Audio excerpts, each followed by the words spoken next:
Сәлеметсіңдер ме балалар? Бізде математика сабағы. Бүгінгі өтетін тақырыбымыз түзу, кесінді, сынық сызық. Бүгінгі сабақта сен түзу ұғымымен танысасың. Кесінді мен сынық сызықтың неден тұратынын білетін боласың. Түзу, кесіндіні және сынық сызықты салуды үйренесің. Айналамыздағы сызықтар екіге бөлінеді екен. Не түзу сызықтар, немесе қисық сызықтар. Сендердің көріп тұрғандарың бірінші суреттегі түзу сызық, екінші суреттегі қисық сызық. Түзу сызықты сызу үшін сызғышты қойып, нөлден бастап бізге қанша сантиметр керек, соғанға дейін қарандашпен сызсақ болады екен.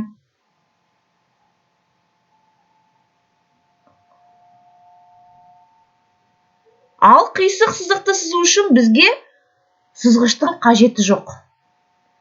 Егер де біз түзу сызықтың екі жағына нүкте қойсақ, онда ол кесінді болады. Ал бір жағына ғана нүкте қойсақ, онда ол сәуле болады. Сынық сызық кесінділерден тұрады. Оларды буын деп атайды.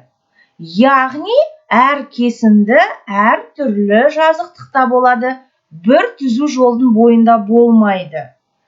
Әр буынның ұшы бұл сынық сызықтың төбесі деп аталады. Сынық сызықтар болады тұйықталған немесе тұйықталмаған. Түзу сызықтың басы мен ұшы болмайды. Түзу сызықты сызғыштың көмегімен сызуға болады. Яғни біз оны қолмен сыза алмаймыз. Қолмен сызсақ, ол қисық болып қалуы мүмкін. Солай ғой? Келесі, суретке мұқият қарап, қанша түзу сызық салынғанын анықта. Дұрыс, бізде 3 түзу сызық бар. Ол қандай түсте? Күлгін, көгілдір және қара түсті сызықтар. Ал мына тұрған сары және жасыл сызықтар қандай сызықтар? Дұрыс, қисық сызықтар. Кесінді түзу сызықтың бөлігі. Кесіндінің екі ұшы болады. Олар нүктелермен белгіленеді. Қараймыз, А және Б нүктелері. Яғни екі ұшы бар. Ендеше бұл кесінді. Түзу сызықта неше кесінді салынған қараймыз. Оларды атап көр. Ең ұзын кесіндіні көрсет. Және ең қысқа кесіндіні көрсет. Ұзындықтарын сызғышпен өлше. Уақыт кетті. Сендердің дұрыс орындайтындарыңа сенімдімін.